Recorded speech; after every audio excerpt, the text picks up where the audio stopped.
조갑제 TV 시청자 여러분, 저는 지금 우리 민족사에서 위대한 장군 4사람 이야기를 연대순으로 말씀드리고 있습니다.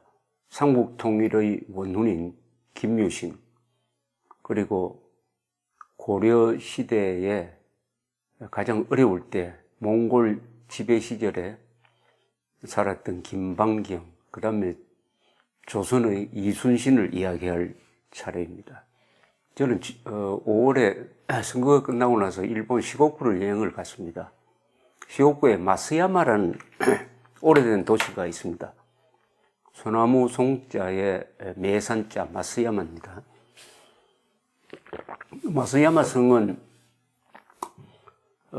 폭격을 면해가지고 원형대로 있습니다. 이 마쓰야마 성은 누가 만들었느냐 하면은 바로 이순신과 관계가 있습니다. 임진왜란 때 일본의 수군을 이끌고 참전했던 가토 요시아키라는 장군이 있었습니다. 이 사람이 이순신하고 그 명량해전에서 붙어가지고 패전이 됐습니다. 져서 일본으로 돌아와서 줄을 잘 섰습니다. 도쿠가와 이에야스 편에 서가지고 천하를 양분하는, 천하의 주도권을 잡는, 패권을 결정하는 1600년의 세키가하라 결전에서는 도쿠가와 편에 서가지고 이긴 쪽에 섰습니다.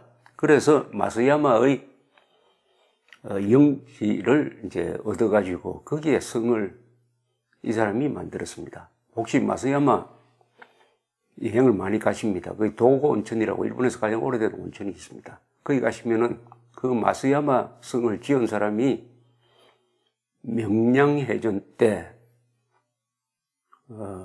이순신에게 패한 장군이라는 것을 기억하시면서 보시면은 감회가 새로울 것이라고 생각을 합니다. 이순신은 그 난중일기로 해서 살아 있습니다. 아주 생생한 이순신을 느낄 수가 있습니다. 난중일기가 없었다고 한다면 이순신은 상당 부분 신화적 인물, 그리고 실감이 잘 가지 않는 사람으로 좀 멀리 느껴졌을 것입니다. 그러나 이분이 난중일기를 썼으므로 바로 곁에 있는 사람처럼 느껴지고 이순신을 성웅으로 이렇게 추앙하는 근거가 되기도 합니다. 그런데 이순신이 일기를 쓸 때 난중일기라고 쓰지는 않았습니다. 그 일기에 이름이 없습니다. 그러나 다만 뒤에 이름을 사후적으로 붙인 거죠. 이순신을 역사 속에서 살려낸 사람이 몇 사람 있습니다. 우선 유성룡, 이순신을 정치적으로 밀어주고 그 사람을 중용한 유성룡이 있고, 그 다음에 정조입니다. 정조가 이순신이 죽은 지 200년쯤 뒤에 이충무공 전서라는 일종의 자료집을 발간하도록 했습니다. 그리고 박정희 대통령이죠. 또 한 분 잊을 수 없는 사람이 이광수입니다. 일제시대 이광수가 이순신 소설을 썼습니다. 이 난중일기는 물론 세상 사람들한테 공개될 거라고 예상하지 않고 쓴 거죠. 그러니까 더 솔직하게 쓰여져 있습니다. 이걸 읽어보면은 이순신은 결코 성인도 아니고 성웅도 아니고 우리와 똑같은 인간이고 장점이 많지만 단점도 있고 독특한 성격도 있고 싫어하는 사람도 있고 때로는 엄격하고 때로는 무자비한 사람이고 때로는 병약하고 때로는 신흥질적이고 이런 걸 통해서 우리는 이순신을 더 가깝게 느끼는 겁니다. 우리나라 사람들이 인물을 평할 때 극단적으로 가는 경우가 있습니다. 하늘처럼 떠받드는 사람이 있는가 하면은 잘한 일도 있는데 모든 걸 막 죽일 놈처럼 만들고 이렇게 하니까 한 인물에 대한 객관적인 시각이 좀 어렵습니다. 객관적으로 보려면 그 사람의 장점과 단점을 다 봐야 되죠. 근데 이 이순신의 난중일기를 잘 읽어보면은 바로 거기에 인간 이순신이 있습니다. 이 정조 시절에 난중일기를 활자판으로 간행을 했습니다. 그때 누락시킨 부분이 있습니다. 조정을 비판한다든지 원균에 대해서 너무 험한 이야기를 한 경우는 뺐다고 합니다. 이게 오히려 이순신의 진면목을 보여주는 거 아니겠습니까? 예, 근데 그때 빠진 게 이런 겁니다. 정유년 5월 21일 일기입니다. 안팎이 모두 바치는 뇌물의 다소로 죄의 경중을 결정한다니 이러다가는 결말이 어찌 될지 모르겠다. 이야말로 한 줄기 돈만 있다면 죽은 사람의 늑도 찾아온다는 것인가? 이 부패한 조정을 비판하고 있습니다. 원균이 온갖 계략을 다 써서 나를 모함하려 하니 이 역시 운수인가? 뇌물짐이 서울로 가는 길을 엿잇고 있으며 그러면서 날이 갈수록 나를 헐뜯으니 그저 때를 못 맞는 것이 한서로울 따릅니다. 이 난중일기에는 원균을 직설적으로 비판하는 내용이 많습니다.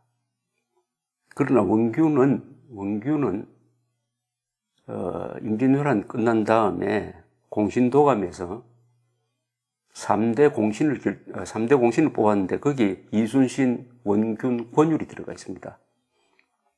원균은 이순신을 높이는 과정에서 상대적으로 피해를 많이 본 사람이라고 저는 생각을 합니다.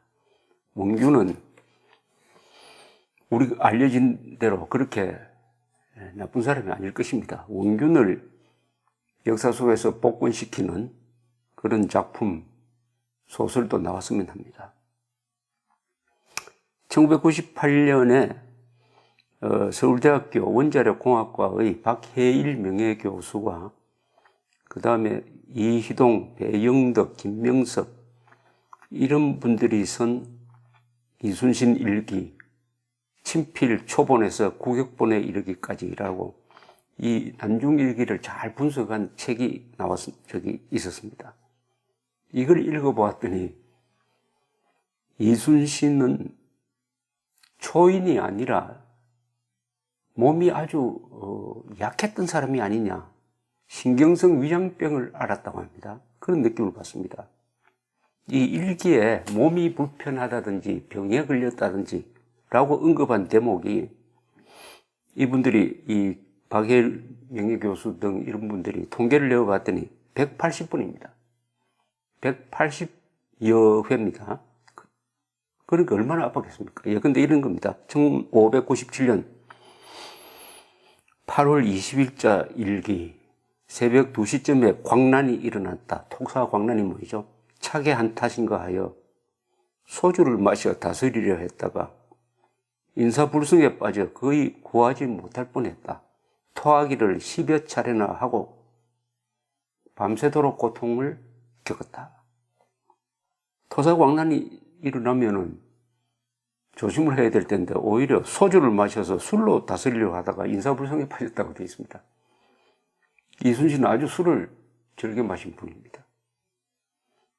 8월 22일 광란으로 인사불성, 기운이 없고 또 뒤도 보지 못하였다. 8월 23일 바로 이틀 뒤입니다. 병세가 몹시 위급하여 배에서 거처하기가 불편하고 또 실상 전쟁터도 아니므로 배에서 내려 포구 밖에서 묵었다. 이런 내용입니다. 이 내과 전문의가 이 난중일기를 읽더니 이렇게 진단을 했습니다. 극심한 신체적 과로와 정신적 압박에서 비롯된 일종의 신경성 위장 반응이며 급성 위염의 증상군에 속하는 병상이다. 그런데 이 난중일기에 보면 아프다는 이야기가 180분 나왔는데요. 술 마셨다는 이야기가 140회나 됩니다. 그러니까 이순신은 몸 아픈 거, 그리고 정신적인 이 스트레스, 이것을 풀기 위해서 술을 이렇게 많이 마신 것이 아닌가 생각이 듭니다. 그러니까 위장병을 술로 다스리려고 한 사람이니까 꿈 이야기가 참 자주 나옵니다. 난중일기에 보면은 이 꿈도 아주 걱정거리 꿈이에요. 병신년 정월 12일 일기는 이렇게 적혀 있습니다. 새벽 2시쯤 꿈에 어떤 곳에 이르러 영의정, 유승룡입니다. 영의정과 함께 이야기했다. 잠시 함께 속 아랫도리를 끌고 앉았다. 누웠다 하면서 서로 나라를 걱정하는 마음을 생각을 털어놓다가 끝내는 가슴이 막히어 그만두었다. 이 없고 비바람이 퍼붓는데도 오히려 흩어지지 않고 조용히 이야기하는 중에 만일 서쪽의 적이 급히 들어오고 남쪽의 적까지 덤비게 된다면 임금이 어디로 다시 가시랴 하고 걱정만 되뇌이며 할 말을 알지 못했다. 꿈에서도 지금 나라 걱정하고 있습니다. 유승룡과 함께 앉아가지고 꿈에서도. 이분은 깨어있을 때뿐만 아니라 꿈에서도 나라 걱정한 사람입니다. 자면서도.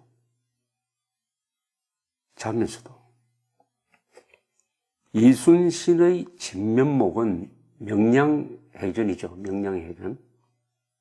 그 전에 원균이 칠천량해전에서 아주 대패하고 본인은 전사를 했습니다.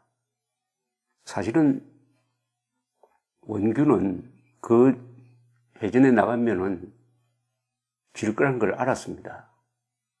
그러나 무리하게 권율이 나가라고 하고 또 안 나간다고 불러서 막 때리기도 하니까 자포자기하는 심정으로 나갔을 겁니다. 예상대로 조선의 수군이 전멸했습니다. 이렇게 되니까 선조는 잡아서 고문하고 감옥에 가두었던 이순신을 다시 풀어가지고 삼군 수군 통제사로 복직시켰습니다. 배가 몇 척 안 남으니까 아예 수군을 폐지하고 이 육군으로 통합하려고 했습니다. 이때 이순신이 그렇게 하면 안 된다고 장계를 올렸습니다. 그 글에 유명한 문장이 있죠. 미신불사 상유 12. 저는 아직 죽지 않았고 아직 12척이나 있습니다. 이렇게 이야기를 했습니다. 그 직후에 바로 명량해전이 벌어지는 거죠. 명량해전. 이 난중일기에서 가장 감동적인 장면이 바로 이 명량해전에 대한 이순신의 기록입니다. 이건 어떻게 보면 기록문학에 들어갈 것 같아요. 아주 실감 있고 리얼하고 합니다. 이것은 제가 한번 읽어보겠습니다. 이 기록문학이니까 한번 들으시더라도 다른 그 조선조의 무슨 문집에 나오는 글과 달리 아주 그 그림이 그려질 것입니다. 이순신의 기록입니다. 이른 아침에 별망군, 아마 이 보초를 보는 군대입니다. 별망군이 다가와 보고하기를 수요를 알 수 없도록 많은 적선이 명량으로 들어와 곧장 우리가 진치고 있는 곳으로 오고 있다고 하였다. 적각 여러 배에 명령하여 닷을 올려 바다로 나아가니 적선 130여 척이 우리 배를 에워쌌다.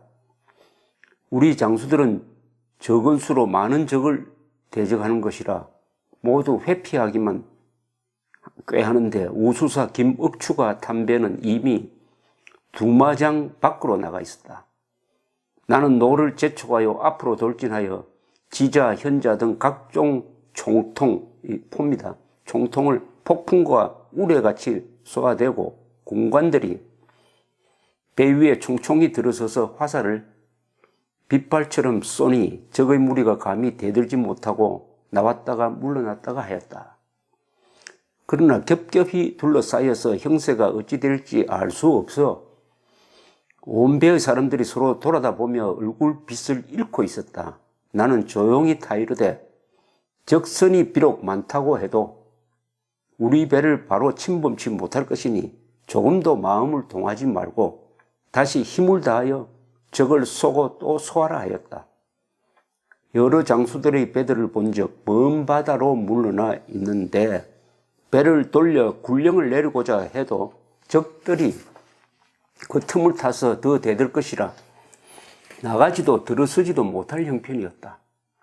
호각을 불어 중군에게 군령을 내리는 깃발을 세우게 하고 또 초요기를 세웠더니 중군장 미조항 첨사 김응함의 배가 차츰 4배로 가까이 왔으며 거제 현령 안위의 배가 먼저 다가왔다. 나는 배 위에 서서 친히 안위를 불러 말하기를 너는 군법으로 죽고 싶으냐? 내가 군법으로 죽고 싶으냐? 도망간다고 어디 가서 살 것이냐 하니 안위도 황급히 적선 속으로 돌입하였다. 또 김응함을 불러 너는 중군으로서 멀리 피하여 대장을 구원하지 않으니 죄를 어찌 피할 것이냐? 당장에 처형을 할 것이로되 적세가 또한 급하니 우선 공을 세우게 하리라 하였다. 그래서 2배가 앞서 나가자 적장이 탄 배가 그 휘하의 배 2척에 지시하여 일시에 안위의 배에 개미가 붙듯이 서로 먼저 올라가려 하니 안위와 그 배에 탄 사람들이 모두 죽을 힘을 다하여 혹은 모난 몽둥이로 혹은 긴 창으로 혹은 수마석 덩어리로 무수히 마구 쳐대다가 배 위의 사람들이 거의 기진맥진하므로 나는 뱃머리를 돌려 바로 쫓아 들어가 빗발치듯 마구 소화됐다. 적선 3척이 거의 다 엎어지고 쓰러졌을 때 녹도 만호, 송여종과 평산포 대장 정응두의 배들이 뒤따라와서 힘을 합해 적을 사살하니 몸을 움직이는 적은 하나도 없었다. 후략하겠습니다. 이렇게 아주 르포 기사를 쓴 것처럼 아주 생생합니다. 이 난중일기를 읽어보면은 무신답게 이순신의 일기는 구체적입니다. 사례가 많습니다. 문신들이 자주 쓰는 그 문자를 쓴다든지 관념적이고 하나마나한 이야기 그런 게 없어요. 난중일기는 이순신의 인간됨을 아주 정직하게 보여주고 있습니다. 이순신의 이 난중일기는 온통 걱정입니다. 걱정, 나라 걱정, 어머니 걱정, 원균에 대한 감정 이런 게 있어가지고 편하게 읽을 수가 없어요. 그 시절이 편한 시절이 아니고 지금 세계 최강의 일본 군대가 들어와서 아주 백성들은 그야말로 굶어 죽고 맞아 죽고 하는 이런 도탄에 빠지고 임금은 북쪽으로 도망가고 그리고 이순신이 버티는데도 군수 지원이 잘 안 되니까 제대로 먹이고 재우고 하는 것도 얼마나 어려웠겠습니까? 그 고민이 한 시대의 고민이죠. 그게 난중일기에 다 들어있습니다.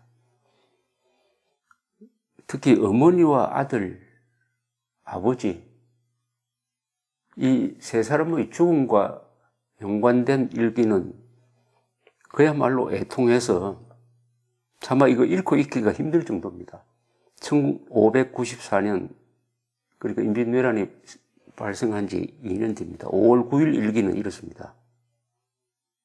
비비 종일 빈정자에 홀로 앉아 있으니 온갖 생각이 가슴을 치밀어 마음이 산란했다. 무슨 말을 하랴? 어떻게 말하랴? 어지럽고 꿈에 취한 듯 멍청이가 된 것 같기도 하고 미친 것 같기도 하다.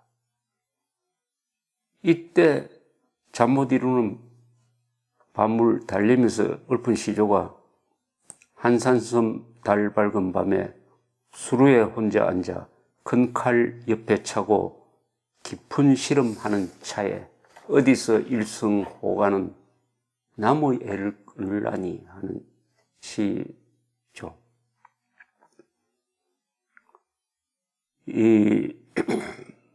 모든 사람이 그렇겠지만은 어머니에 대한 이야기가 이 난중일기에 100번이나 나옵니다. 100회. 정유년 4월 13일 잠시 후 종순화가 배로부터 와서 어머님께서 돌아가셨다고 말한다. 뛰쳐나가 가슴을 치고 뛰며 슬퍼하였다. 하늘의 해조차 캄캄하다. 가슴이 찢어지는 슬픔을 이루다 어찌 적으랴. 그 6일 뒤 정유년 4월 19일 일찍이 길을 떠나며 어머니 영년의 하직을 구하고 목 놓아 울었다. 어찌하랴 어찌하랴 천지간에 나 같은 사정이 또 어디 있단 말인가. 어서 죽는 것만 갖지 못하구나. 이 아버지가 죽었을 때는 또 이순신이 감옥에 있을 때입니다. 그리고 옥중에서 풀려나서 죄인 신분으로 이제 백의종군을 하는데 아버지 묘소에 가서 제대로 예를 갖추지도 못하고 또 장례식에도 참여하지 못한 채 전선으로 떠나야 했습니다. 또 아들이 죽었습니다. 막내 아들이 이 난중에 전사를 했습니다. 그 전사 통지를 받을 때 심경을 이순신은 이렇게 적고 있습니다. 1597년 10월 14일 일기입니다. 저녁에 천안으로부터 사람이 와서 집안 편지를 전하는데 그 뽕을 뜯기도 전에 뼈와 살이 먼저 떨리고 심기가 혼란해졌다. 그 뽕을 대강 뜯고 글씨를 보니 바깥면에 통곡이란 두 자가 쓰여 있어 면이 전사했음을 알고 간담이 떨어지는 것도 모르고 목 놓아 통곡하였다. 하늘이 어찌 이다지도 어질지 못하신고 간담이 타고 찢어지고 타고 찢어지는 것 같다. 내가 죽고 너가 사는 것이 이치의 막거니와 너가 죽고 내가 살아있으니 이렇게 어긋난 이치가 어디 있으랴. 천지가 어두워지고 캄캄하고 밝은 해조차 빛이 변했구나. 슬프다 내 아들아. 나를 버리고 어디로 갔느냐. 남달리 영특하기로 하늘이 이 세상에 놔두지 않는 것이냐. 내가 죄를 지어 앙화가 너의 몸에 미친 것이냐. 내 지금 세상에 살아있으나 마침내 어디에 의지할 것이냐. 너를 따라 죽어 지하에서 같이 힘쓰고 같이 울고 싶건만은 너의 형, 너의 누이, 너 어머니가 또한 의지할 곳이 없으므로 아직은 참고 연명해야 한다마는 마음은 죽고 형상만 남아있어 울부짖을 따름이다. 울부짖을 따름이다. 하룻밤 지내기가 1년 같구나. 하룻밤 지내기가 1년 같구나. 이날 밤 10시경 비가 내렸다.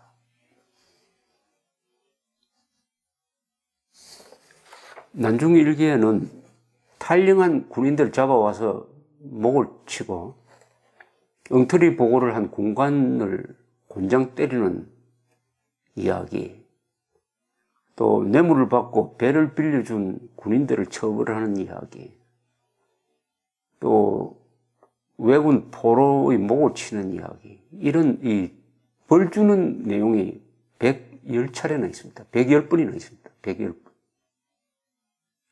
이순신은 결코 자애로운 장군이 아니었습니다. 그 시대에 자애로운 장군이 있으면은 군대를 유지할 수가 있었겠습니까? 아래 사람들의 실수를 엄격하게 다스린 사람입니다. 이 이순신 장군의 위대성을 가장 잘 안 사람이 바로 일본 연합함대 사령관으로서 러일 전쟁 때 이 대마도 해협 결전에서 러시아의 발틱 함대를 전멸시켰던 도고 헤이아치로라는 사람이었습니다. 그 사람이 남긴 말이 이렇게 전합니다. 나를 영국의 넬슨 제독에 비교하는 것은 몰라도 이순신에 비교하는 것은 황공한 일이다. 왜 그러냐?